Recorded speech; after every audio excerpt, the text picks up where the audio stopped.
안녕하세요. 경기도 함양에서 작은 국밥집을 운영하고 있는 42살 남성입니다. 얼마 전 온라인에서 이것저것 알아보다가 다양한 사람들의 사연을 우연히 접하게 되었는데요. 세상에는 참 많은 일들이 있더라고요. 조금씩 관심이 생겨서 사람들의 속 깊은 사연들을 계속 듣고 있자니 지금은 꽤 지난 일이지만 문득 저와 장모님과의 관계 속에서 일어났던 크고 작은 해프닝들이 생각이 나더군요. 그래서 저도 오늘 제 사연을 여러분들께 들려드리려고 합니다. 꽤나 흥미롭고 재미있으니 끝까지 들어보셔도 후회는 없으실 거예요. 저는 지금의 아내와 10살 차이의 나이를 극복하고 결혼에 성공했습니다. 앞서 제가 말했다시피 작은 국밥집을 운영하고 있으며 능력이 많은 것도 아니고 돈이 많은 것도 아니고 심지어는 나이까지 많은 흔한 아저씨에게 시집을 온 것이나 다름없었습니다. 하지만 저와 같이 산 8년이라는 시간 동안에 단 한 번도 재력이나 외모 불평 한마디 없이 저를 사랑해준 고맙고 사랑스러운 여자입니다. 저는 그런 아내를 너무나 사랑했고 이 결혼을 허락해주신 장모님에게도 정말 잘해드리려 항상 노력해왔죠. 저희 장모님께서는 저희 부부와 같은 동네에 사시면서 농사를 지으시는데 안타깝게도 장인어른은 제 아내가 고등학교를 졸업한 후 건강의 악화로 갑작스럽게 돌아가셨다고 했습니다. 그래서 그 후 장모님이 혼자서 처제와 제 아내를 먹여 살리느라 온갖 고생을 다 하셨다는 말을 결혼 후 듣게 되었고 저희 부부는 항상 가게 일이 끝나면 자연스럽게 장모님의 농사일을 도와드리러 가는 것이 일상이 되었습니다. 집안의 남자가 해야 할 일은 당연히 제가 다 도맡아 했고요. 그래서 장모님도 저를 아들처럼 생각하셨고 저도 장모님을 제 친어머니처럼 모시며 그렇게 사이좋게 지내고 있었어요. 그러던 어느 날 제 처제가 만나는 남자가 있는데 그 친구와 결혼을 하고 싶다면서 집으로 인사를 드리러 가겠다고 장모님께 연락을 해왔어요. 그 말에 저와 제 아내는 가게 문을 일찍 닫고 처제와 그 남자친구를 맞이하기 위해 곧바로 장모님의 집으로 향했습니다. 쌓였던 먼지를 털어내고 대청소를 했으며 상다리가 부러질 정도로 많은 음식을 해놓고 그 둘이 오기만을 기다렸죠. 기다리는 동안 장모님은 왠지 기대감에 부풀어 오른 얼굴이셨습니다. 따뜻하고 좋은 분이지만 평소에 잘 웃지 않으시는 장모님이 내심 제 마음에 걸렸었거든요. 제발 착하고 좋은 사람을 데려왔으면 하고 저도 모르게 마음속으로 기도가 되었습니다. 고생하신 장모님을 위해서라도 그리고 아빠 없이 자란 제 아내와 우리 처제를 봐서라도 집안에 좋은 남자가 들어왔으면 싶었죠. 걱정 반, 기대 반으로 우리는 처제와 남자친구를 기다렸고 얼마 후 양손 가득 선물을 사들고 멋진 옷을 쫙 빼입은 잘생긴 남자가 처제와 함께 조심스럽게 들어왔습니다. 아이고, 우리 서연이 어서 와라. 옆엔 전에만 됐던 남자친구지. 아유, 너무너무 반가워요. 응, 내가 전에 전화로 말했던 남자친구야. 자기야, 여긴 우리 엄마고, 여긴 우리 언니랑 형부야, 인사드려. 아, 네. 안녕하세요. 처음 뵙겠습니다. 저는 서연이 남자친구 윤승준이라고 합니다. 반가워요. 저는 서연이 언니 이서정이라고 합니다. 앞으로 잘 부탁해요. 아, 그리고 제 옆에 있는 아유 됐어. 뭘 이렇게 먼 길 온 사람을 서 있게 하니 일이 들어와서 얼른 밥 먹어요. 뭘 좋아하는지 몰라서 이것저것 좀 준비해 봤어요. 뭘 이렇게 많이 차리셨어요. 진수성찬이네요. 감사히 잘 먹겠습니다. 장모님, 아이고, 젊은 친구가 참 성격도 서글서글하고 어른한테도 잘 대해주네. 그래. 우리 사위도 많이 먹어라. 엄마도 참 오랜만에 얼굴 보는 딸보다 내 남자친구가 더 좋다. 이거지? 벌써부터 둘이 장모님 사위하면서 친해졌다. 그치. 언니, 그러게. 우리 엄마가 네 남자친구 엄청 마음에 드셨나 봐. 우리 남편은 소개도 못 시켜줬는데 저렇게 벌써 네 남자친구만 챙기는 거 보면 장모님이 이렇게 좋아하시는 모습은 정말 처음 봤어요. 저는 시골 사람이라 명품이나 좋은 선물 같은 건 살 줄도 볼 줄도 모르지만 처제의 남자친구가 입고 온 옷이며 구두, 그리고 바리바리사 들고 온 선물들이 아주 비싼 명품이라고 말해 주더군요. 제 형편으로는 도저히 살 수도 없을 만큼의 가격이었죠. 식사를 마치고 장모님이 선물을 하나씩 풀어볼 때마다 감탄사가 계속 흘러나왔어요. 물론 저도 옆에서 맞장구를 치며 처제의 남자친구의 길을 살려줬고요. 이 가방이 도대체 얼마야? 가격표 보니까 엄청 비싼 거네. 내 미래의 장모님께 처음 인사드리러 오는 건데 빈손으로 오기는 뭐해서 사왔습니다. 그리고 이 목도리는 뭐니? 활랑거리는 게 꼭 포자기 같기도 하고, 아, 그건 목도리가 아니고 스카프라고 하는 거예요. 겨울 말고 조금 선선한 날씨에 목에 두르시면 딱 좋아요. 멋부리실 때도 딱이고요. 아이고, 그래, 내가 이런 걸 안 해봐서 잘 몰라. 나한테 사준 사람이 있어야 말이지. 앞으로 제가 종종 사드릴게요. 장모님, 아, 그리고 여기 화장품도 몇 개 사왔는데 한번 발라보시겠어요? 겁나게 비싸 보이는데 우리 사위 최고네. 정말 고맙다. 별 말씀을요. 어머니, 이 정도는 제 능력으로 가볍게 살 수 있는 것들이니까 너무 부담 갖지 마세요. 아셨죠? 우리 사위가 옷도 귀티나게 입고 다니고 생긴 것도 잘생기고 해서 궁금하긴 했는데 현재 무슨 일을 하고 있나? 우리 딸이 전화로는 말 안 해주고 기대하라고만 해서 말이야. 못 들으셨군요. 저 지금 서울의 대학병원에서 의사로 일하고 있습니다. 의사 아이고, 우리 사위가 의사 선생님이셨구나. 바쁠 텐데 이렇게 시간도 내서 와주고 정말 고마워.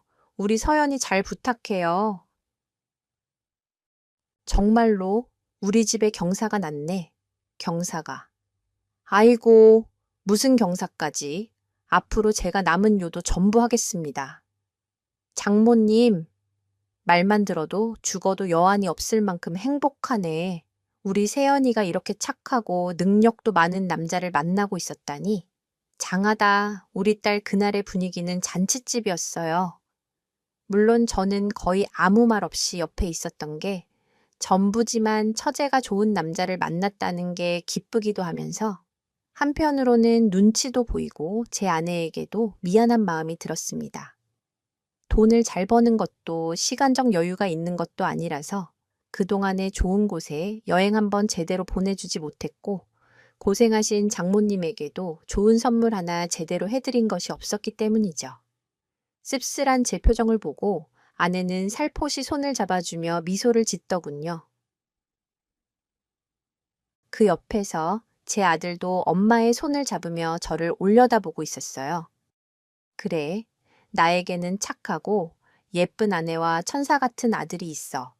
라는 생각과 함께 동서에 대한 부러움은 한결 가벼워졌고 장모님에 대한 죄책감은 가까이에 사는 내가 지금보다 더 잘해드리고 신경을 써드려야겠다는 생각과 함께 금방 털어냈습니다. 하지만 제가 이러한 마음을 가진 것을 비웃기라도 하듯 동서가 다녀간 그 다음 날부터 장모님의 은근한 무시와 냉대가 시작되었어요.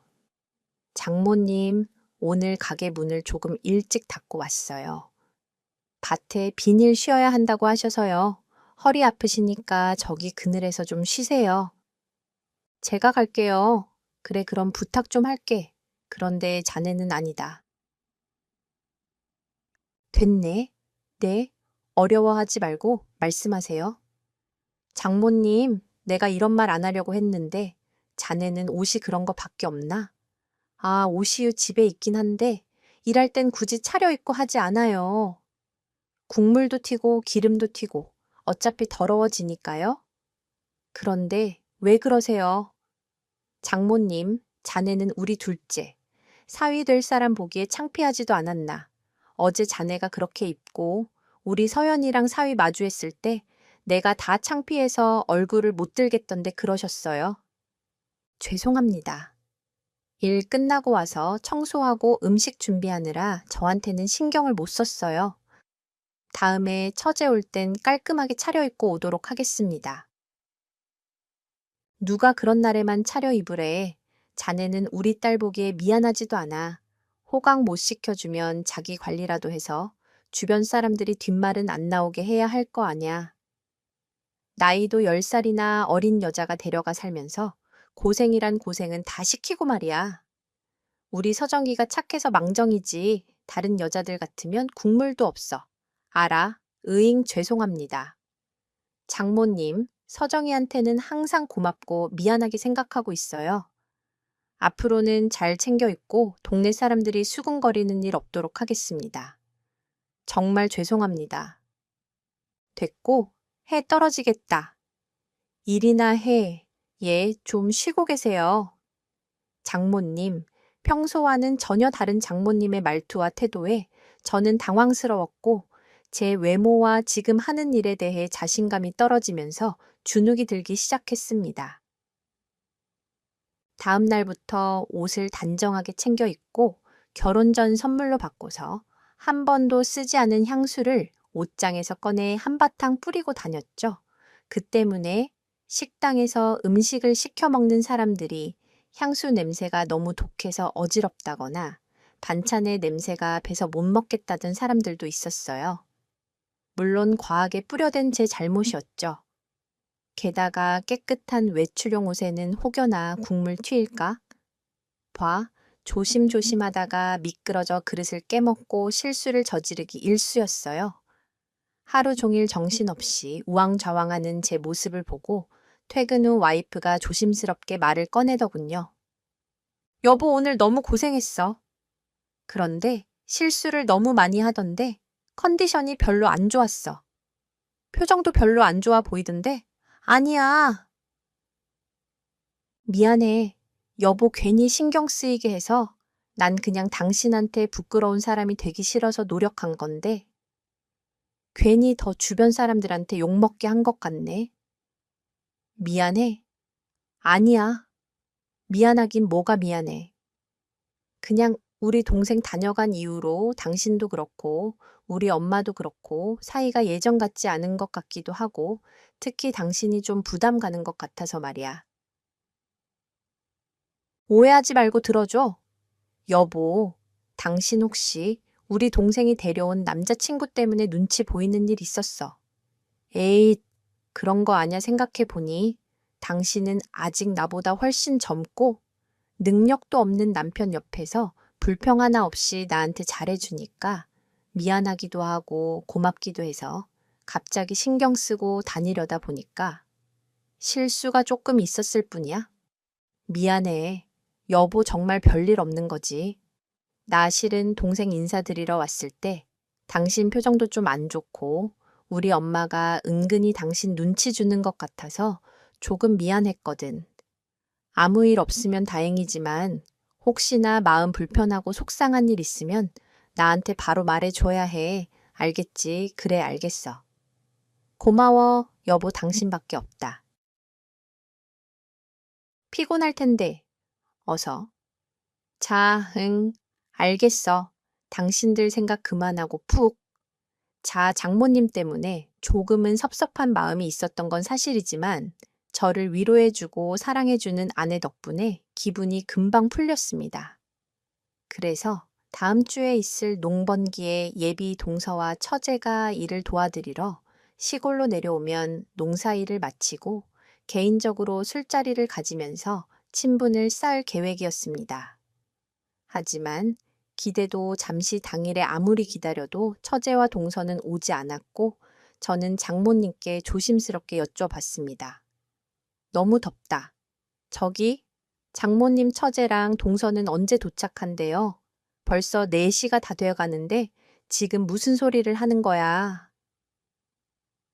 병원 일로 바쁜 사람이 어떻게 오나. 우리 둘째. 사위는 자네같이 할 일 없는 사람이 아니야. 가서 열심히 일해서 힘들게 돈 버는 사람한테 시골까지 내려와서 일을 시켜야 직성이 풀리겠어. 아니, 저는 그런 말이 아니고 오게 되면 서로 친분도 좀 쌓고 하려고 했죠.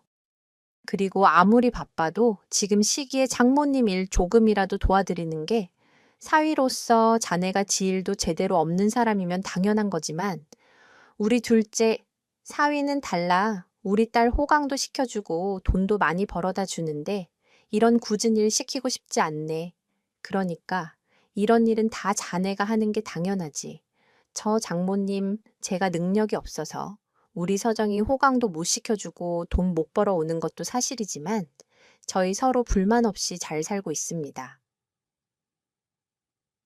그리고 동서처럼 장모님 비싼 선물 사드릴 돈은 없어도 나름 장모님 많이 도와드리려고 노력도 하고 저 마음에 안 들어 하시는 부분도 고치려고 노력 많이 하고 있습니다. 그건 당연한 거고 자네가 우리 집에 와서 해준 게 뭐가 있어. 능력 있어. 아니면 나이가 젊어. 옷은 꼬질꼬질 청승맞게 입고 다니질 않나. 장모가 한 소리 했다고 뚱해서는 말대답이나 하고 있고 에이, 우리 서정이는 짝을 잘못 만났지만 우리 서연이는 짝을 잘 만나서 내가 얼마나 속을 안심하고 있는지 모르지. 장모님, 무슨 말씀을 그렇게 상처가 되게 하십니까? 제가 생색낼 건 없지만 그래도 나름 제 부모님보다도 더 챙겨드리려고 노력했고 서정이하고 제 아들한테 부끄럽지 않은 남편이랑 아빠가 되려고 신경 많이 썼습니다. 그런데 그렇게 비교하면서 저한테 이렇게까지 말씀하시니까 조금 서운하네요. 서운할 것도 많다. 남자가 속은 밴댕이 소갈딱지만 애서는 입 다물고 하던 일이나 마저 하게 말하느라 힘 다 쓰지 말고 일하는데 힘 좀 써. 조금만 가보겠습니다. 장모님, 안녕히 계세요. 뭐? 아니, 일 안 끝났는데 어딜까? 장모님의 선을 넘는 말에 저는 너무 섭섭하고 화까지 나더라고요. 곧바로 하던 일을 놔두고 집으로 향했습니다. 평소 술을 입에 대지 않았던 저지만 그날은 감정 컨트롤이 힘들어서 한 잔 마셔야겠더라고요. 냉장고에서 소주를 한 병 꺼내 한 모금 들이키는 순간 그동안에 참았던 긴 한숨이 푹 터져 나왔습니다. 지금껏 내가 했던 노력들과 시간들이 물거품처럼 없어지면서 회의감까지 들기 시작했죠.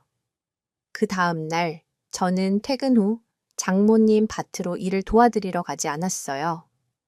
얼굴을 마주하기 어려웠고 솔직한 말로 장모님과는 말도 섞기 싫을 정도로 정이 떨어졌거든요. 아내에게는 미안했지만 당분간은 밭에도 가지 않을 거고 장모님 집에도 가지 않을 거라고 이야기했습니다.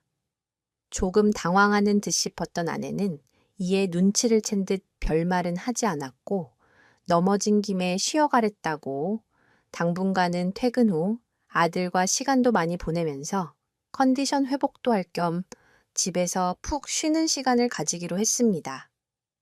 그러자 장모님께 급하게 전화가 걸려왔습니다. 네, 장모님 접니다. 자네 지금 어딘가 퇴근할 시간이 훨씬 지났는데 왜 일 도와주러 안 오나 우리 딸 많아서 죽어라. 일 도와주고 있는데 자네는 집에서 쉬고 있는 건가? 이제 막 나가기로 한 거야. 아니요. 그건 아니고 당분간은 집에서 좀 쉬고 싶습니다. 그리고 정 힘드시면 그렇게 예뻐하시는 처제한테 내려와서 밭을 좀 도와달라고 부탁드리세요. 뭐라고? 바쁜 애들이 여길 어떻게 오나 말 말고 빨리 와 할 겁이 없으면 빈둥거리지 말고 장모 일이나 좀 도와줄 일이지. 나는 이래서 자네가 마음에 안 들어. 우리 둘째. 사위는 지금 병원에서 얼마나 힘들게 돈을 벌고 있는데 장모님께 사위는 동서뿐이죠. 제 직업도 나이도 뭐 하나 마음에 드는 게 없으신 것 같은데 저 이제 장모님 사위 안 하겠습니다. 그러면 좀 직성이 풀리시나요? 뭐 자네 술 취했나? 어디서 장모한테 그런 말을 해. 나도 너 같은 사위 필요 없다. 둘째, 의사 사위만 있으면 돼. 이제 우리 집에 발도 들이지 말게 알겠어. 네, 장모님 말씀대로 이제 발 끊겠습니다. 그럼 수고하세요. 그래도 이게 끝까지 내가 어디서 이런 사람을 사위로, 아유, 내가 정말 이만 끊겠습니다. 결혼 후 처음으로 장모님과 멀어졌고 담을 쌓고 지내게 되었습니다. 물론 마음도 불편하고 함께 지내면서 제 눈치와 장모님 눈치를 동시에 볼 아내가 안쓰러웠지만 이번만큼은 제가 먼저 기분을 풀어드리거나 낮추기 싫었습니다. 제대로 된 이유도 설명하지 않고 장모님과의 관계가 끊어졌다고 생각할까봐 그간 있었던 일을 와이프한테 다 말했습니다. 아무 말도 하지 않고 잠잠히 듣고 있던 아내는 한숨을 쉬며 제 손을 잡아주더군요. 그러고는 나지막하게 미안하다고 대신 사과하더라고요. 사실 아내가 잘못한 건 없었는데 괜히 저와 장모님 사이에서 고생하는 것 같아 미안했고 대신 사과하는 모습을 보니 마음이 울컥했습니다. 기분이 풀릴 때까지는 당분간 집에서 마음 정리를 하라면서 저를 위로해 주었고 농사일과 집안일은 본인이 전부 하겠다며 부담감도 줄여줬어요. 처제와 동서가 장모님 댁에 온다 하더라도 억지로 함께 가자고 하지도 않았죠. 장모님은 은근히 제 아내를 시켜 저를 데려오라고 눈치를 준 것 같았지만 저는 꼼짝도 하지 않았습니다.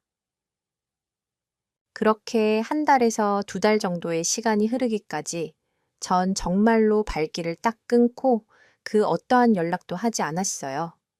물론 장모님도 마찬가지였고요.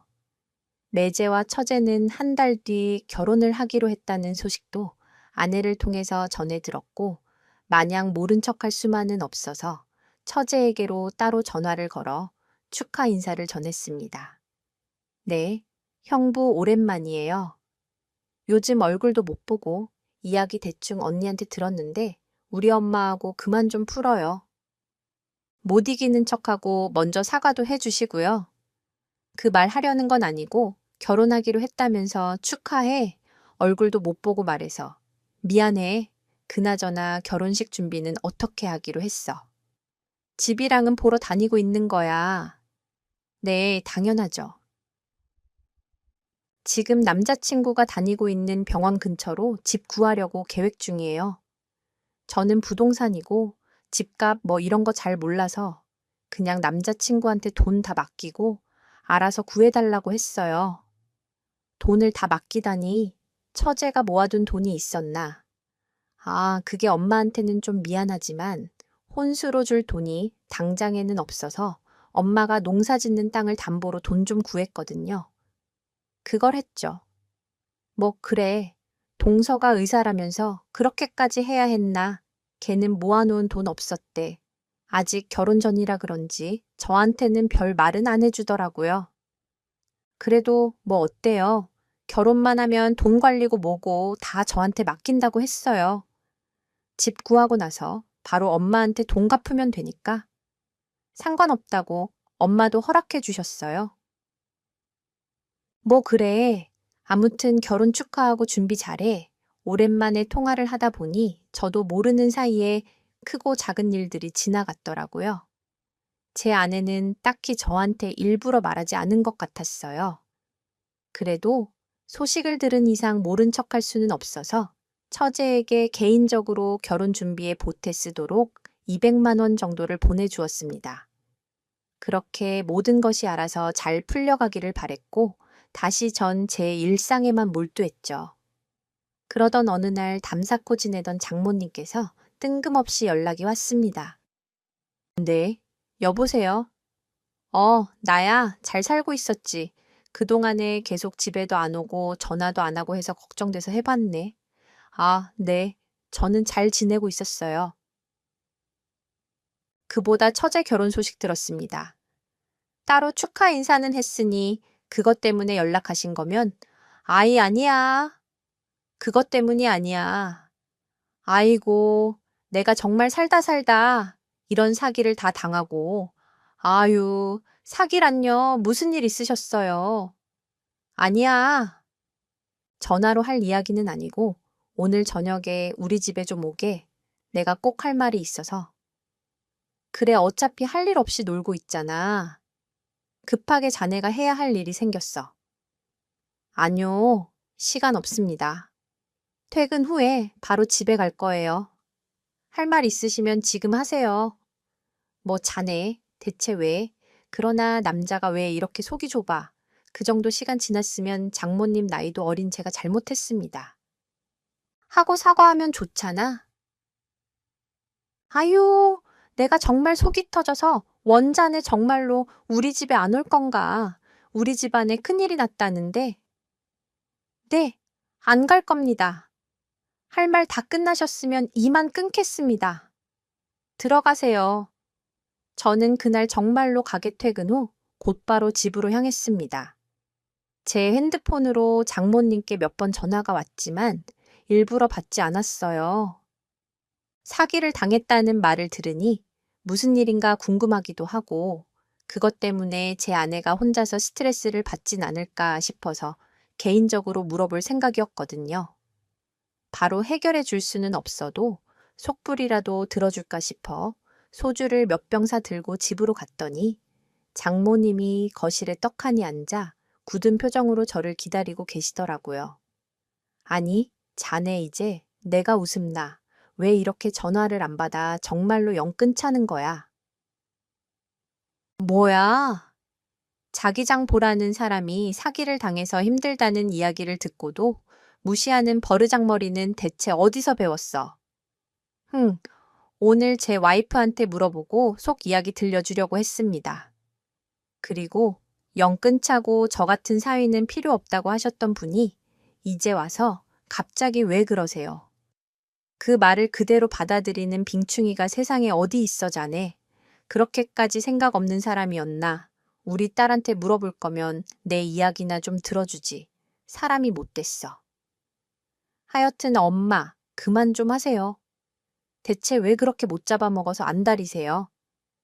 지금 도움 필요한 건 엄마잖아요. 그래서 여기까지 찾아온 거면서 이런 상황에서도 못된 말로 사위 상처 주고 싶으세요? 넌 뭘 안다고 떠들어댔고 자네 이리 와서 앉아봐. 내가 정말 진지하게 할 말이 있네. 저는 내키지 않았지만 털레털레 걸어가 앉았습니다.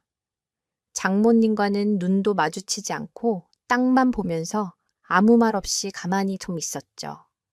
제 아내도 제 옆에 앉아서 눈치만 보고 있었고 장모님도 가만히 있다가 곧 조심스럽게 운을 뗐습니다.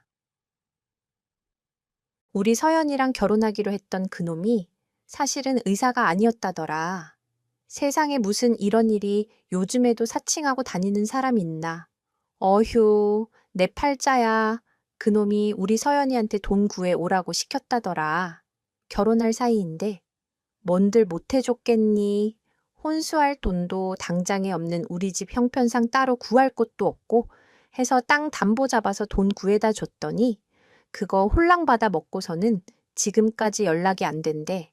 병원에서 그 자식 이름을 대도 아무도 모른다고 하고 그런 사람은 이 병원에 없다면서 괜히 우리 딸만 개망신만 당하고 왔어.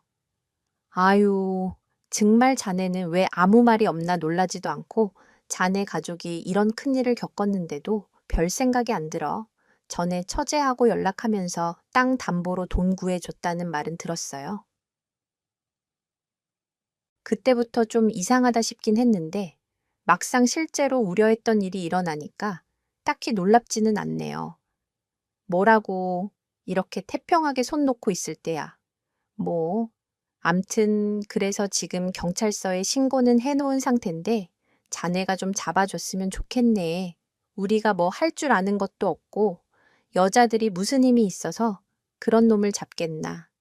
자네가 우리 집에서 유일한 남자니까 대신 좀 나서서 사기꾼 좀 잡아주게 싫습니다. 제가 왜 굳이 장모님께 그런 말까지 들어가면서 사기꾼 잡는 일을 해야 하는지 모르겠습니다. 그리고 의사라는 말에 고민도 안 하고 무작정 담보 잡아서 돈을 내드린 장모님 잘못도 크게 있습니다. 싫다고 내가 잘못 들은 거 아니지? 자네 진짜 미쳤나? 내가 이런 일을 당했는데 가만히 손 놓고 있겠다는 거야. 싫은 소리 좀 했다고 지금. 아이고, 잘못 들으신 거 아니고 분명히 싫다고 말씀드렸습니다. 부탁하러 오셨으면서도 당연히 이 집에 굳은 일은 제가 다 해야 한다는 식으로 말씀하시니까 저도 도와드리고 싶지 않네요. 사실 말은 그렇게 했지만 대운이 그놈을 잡는 일에 함께 동참하고 총대를 맬 생각이었어요. 걱정이 많은 제 아내를 위해서라도요. 하지만 이렇게 막무가내로 생각 없이 말을 내뱉는 장모님 때문에 이런 식으로 당연히 도움을 줬다가는 앞으로도 같은 상처를 주고받게 될까 싶어 못을 제대로 박았습니다.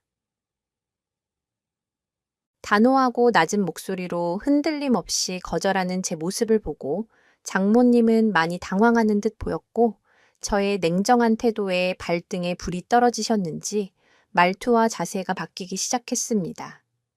자네, 아니 우리 첫째, 사위 갑자기 왜 그러나 착하고 인정 많은 사람인데 왜 그렇게 차가워졌느냐 말이야. 전에 내가 했던 말들은 신경 쓰지 말게 내가 잘못했네. 옆에 있는 사람 귀한 줄도 모르고 함부로 대하고 다른 사람하고 비교나 하고 나이가 들어 혼자 살다 보니 괜히 자신감이 떨어져서 그 화풀이가 자네한테 다 간 것 같아. 앞으로는 절대로 이런 일 없을 거야.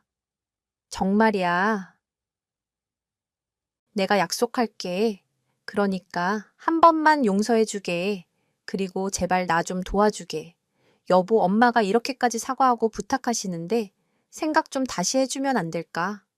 알겠습니다. 방금 하신 말씀 꼭 지키시고 두 번 다시 저한테 상처 주지 마세요. 고맙네. 정말 고마워. 이 은혜는 평생 잊지 않겠네. 딱히 아름답고 화목한 과정은 아니었지만 그렇게 담을 쌓고 지냈던 장모님과는 화해를 하게 되었습니다. 그리고 그 다음 날 바로 그 사기꾼 녀석을 잡는 일에 몰두하게 되었죠. 처제에게 있는 그 남자의 사진을 주변 사람들에게 나눠주었고 평소 알고 지내던 경찰에게 따로 연락을 해서 사정을 다 설명한 후 그 남자가 평소 지나다니던 서울에 위치한 병원 카페, 길거리 등 CCTV를 확인하였어요. 통장 내역과 날짜 시간까지 죄다 조사했고 그 남자의 이름으로 된 카드 내역도 몽땅 뽑아서 하나씩 꼼꼼하게 조사를 시작했어요. 저도 며칠간은 국밥집 문을 닫고 아내와 함께 발로 뛰며 사기꾼 잡는 일에 몰두했습니다. 수사가 더뎌지기도 하고 큰 수확이 없을 땐 지쳐서 포기하고 싶을 때도 있었지만 장모님과 아내를 생각해서 포기할 수는 없었습니다. 점점 길어지는 수사 때문에 장모님은 점차 몸이 약해져 병원에 입원하게 되었고 아내는 장모님의 병간호를 하느라 저 혼자서 발로 뛸 수밖에 없었습니다. 사기꾼의 사진을 나눠준 주변 사람들에게 연락이 오기만을 기다리면서요. 끼니를 거르고 경찰서 벤치에 기대어 쪽잠을 자면서까지 그 자식 잡기를 포기하지 않은 결과 무려 한 달 하고도 6일 후 드디어 의사 사칭 사기꾼을 잡을 수 있었습니다. 저는 연락을 받고서 곧바로 경찰서로 향했고 범인의 얼굴을 확인 후 아내에게 전화를 했습니다. 범인을 잡았다는 소식을 들은 장모님과 아내는 울면서 기뻐하더라고요.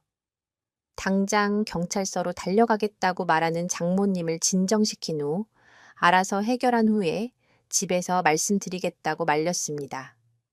범인을 보고 나서 또 흥분하시면 건강상에 더 이상이 생길 수도 있기 때문이었죠.